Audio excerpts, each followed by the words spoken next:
I marked the back for 3 horizontal straps and 2 vertical straps. The placement can vary as long as the vertical straps are centered at the top and bottom tabs.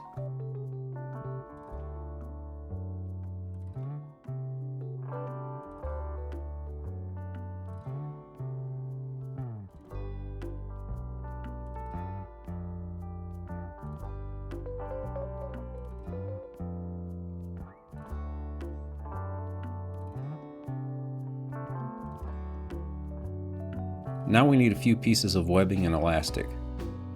You need 2 pieces for the vertical straps. These need to be long enough to reach from the waist at your back, over the shoulder, and down to the waist at the front. 2 pieces 28 inches or more. 2 pieces for the mid-torso strap. These will be your lower chest measurement, minus the width of the lower back panel, then divide by 2. 2 3-inch pieces. 2 10-inch pieces of 1-inch wide elastic. 2 5-inch pieces of 1-inch wide elastic, and 3 pieces for the horizontal straps. These should be long enough to fit under the vertical straps but not stick out the sides. You will also need 2 ladder locks. Here are all the pieces laid out in their approximate positions. Now we need to prepare a few pieces. You will need the 2 5-inch elastic pieces, the 2 torso straps, 2 ladder locks, and the 2 3-inch straps. Take the 3-inch webbing, feed it through the attachment end of the ladder lock, line up the webbing, and sew it in place.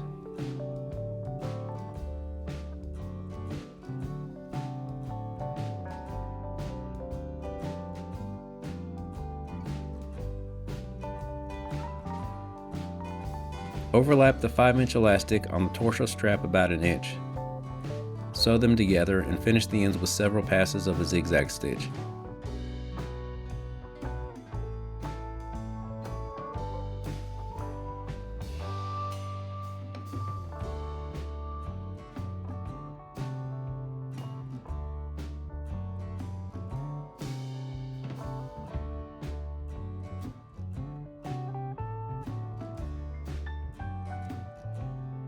Once you have the 2 ladder lock pieces and the 2 torso strap pieces assembled, place the 3 horizontal straps in place and sew them on all the way around their edges.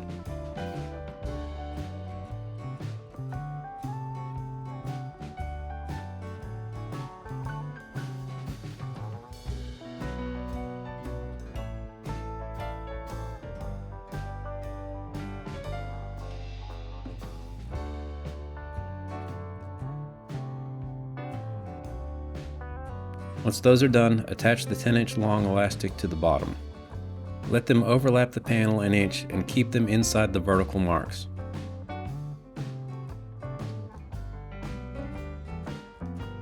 Attach the elastic ends of the torso strap below the lower horizontal strap, midway between the vertical marks and at a slight downward angle.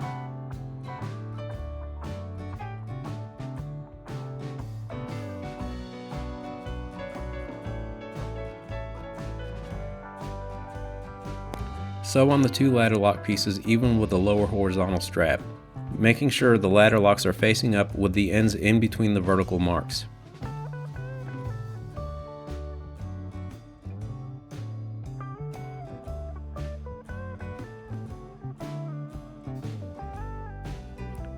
The vertical straps are last.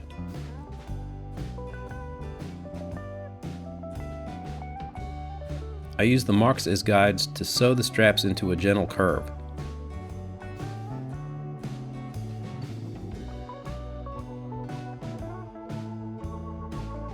Make sure the strap covers all of the previously attached pieces on the bottom. I sew from the bottom up on the inside of the curve. By sewing the inside of the curve first, I prevent ripples from forming in the webbing.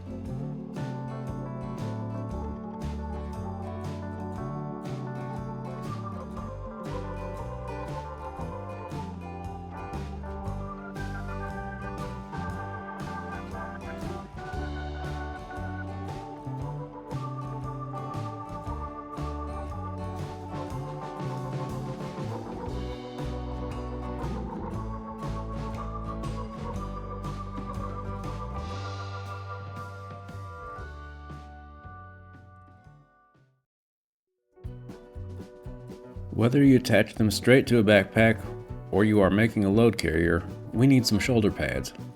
I will be using these two foam pads that are 2 inches by 3/8 of an inch thick. Straight pads are not very comfortable, so I'll make some contours. I leave the top edges wide and mark out a rough shape I like with a marker. If you have experience with backpacks, you might have noticed that many manufacturers make their pads with an S-type curve. It's a proven design that works well for large packs that can carry heavy loads comfortably. I've made S-shaped pads before, but I'm making a simpler design that works fine for my smaller pack system and is easier to manufacture. After testing the shape on myself and making any necessary adjustments, I mark a mirror image on the other pad, cut it out, compare, and trim as needed.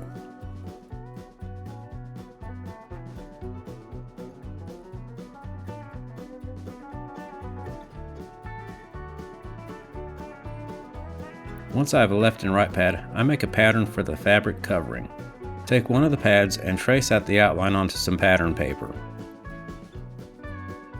While taking into account the pad thickness, mark the seam allowance and cut out the pattern.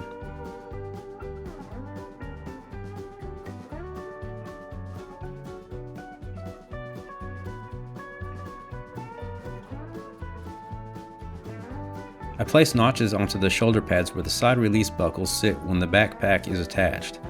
These will help prevent sideways movement of the straps. Use a buckle as a reference. Mark it out. Measure and mark the other pad.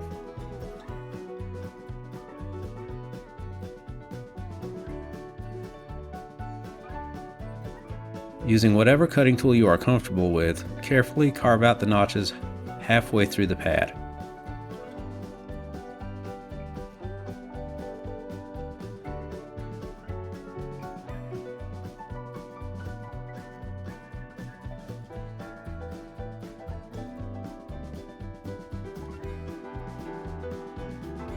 I cut 2 pieces of fabric for the front of the pads, one left and one right. I'm using pack cloth for these.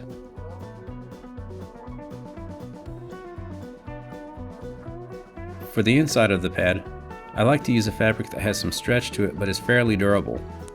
In this case, I had some scraps of stretch ponting that laying around. The stretch allows us to push the padding into place while maintaining a good fit over the foam. Lay out the left and right side pieces and pin them together inside out.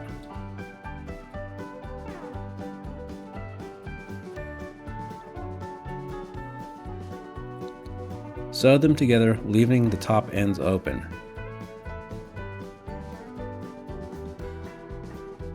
I make a second pass for strength and cut off any excess fabric.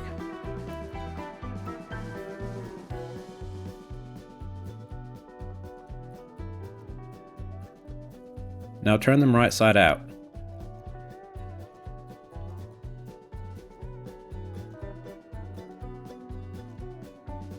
Make sure you pair them correctly and insert the foam pads.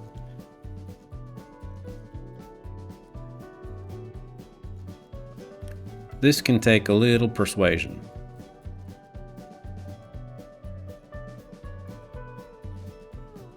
Two hours later.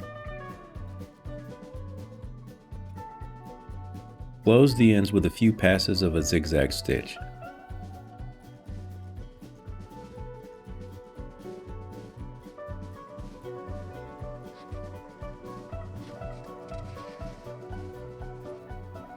Next, put a straight stitch on both sides of the notch in the foam.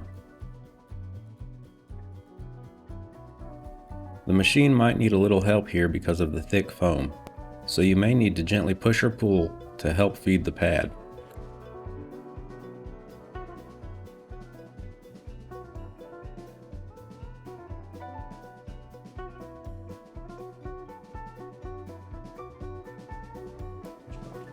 Now we attach the pads. Take the top edge that was closed and place the fabric portion with no foam under the back section.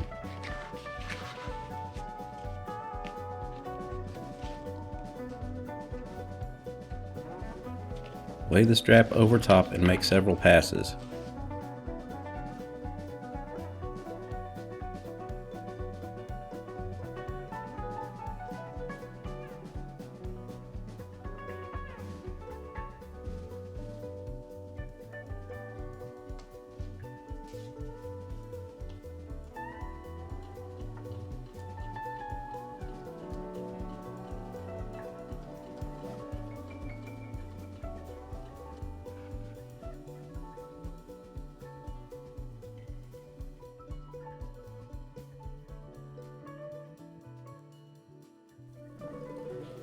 Now we need those two 28-inch straps we cut earlier and two female side release buckle ends. Attach the buckle ends.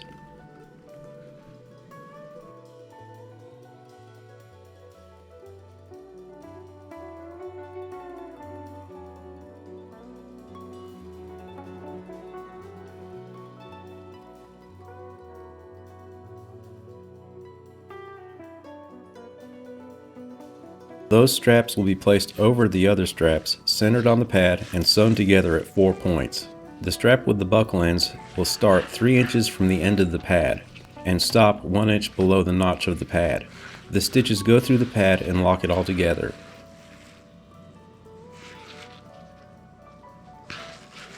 I double pin to mark the sewing points.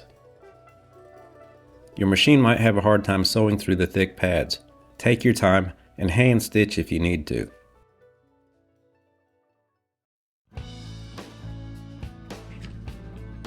On the thigh carriers, make a 1 inch wide strap mark from the center bottom to the top. Then mark the 1 inch horizontal strap positions.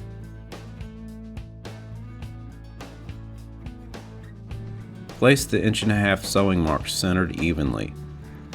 Now we need to cut all the other pieces. We need 2 vertical webbing pieces at least 20 inches long, 2 upper and 2 lower thigh pieces. These will vary based on your measurements. Extra length is always best. You can cut the excess later. 4 5-inch pieces of 1 inch wide elastic, and 4 pieces of webbing 2 inches longer than the width of your laminate.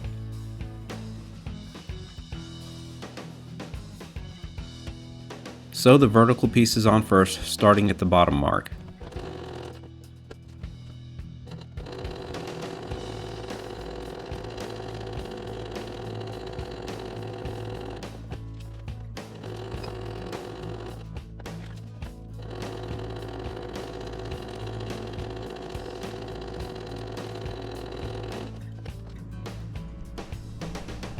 Next, sew the elastic to the upper and lower thigh straps. To make a durable connection, overlap the elastic and webbing about 3/4 of an inch, straight stitch the center, then zigzag the ends with several passes.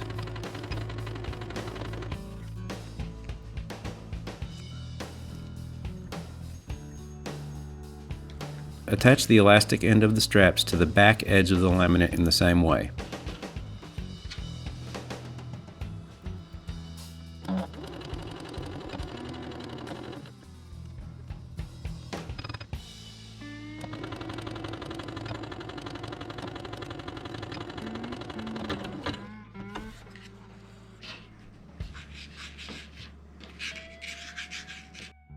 Now attach a female end of a buckle to each of the horizontal straps by folding the strap through 1 inch and sewing it in place.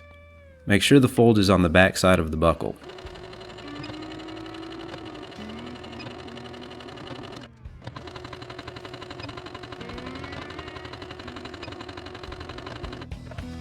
Starting from where the elastic is, position them in place and sew on the spacer marks. Remember, the spacer marks need to be every 1.5 inches.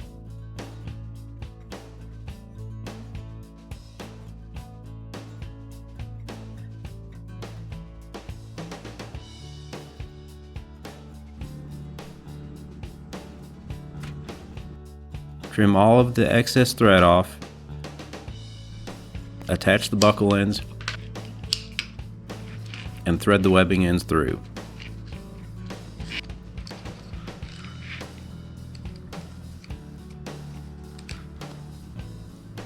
You should end up with a mirrored set.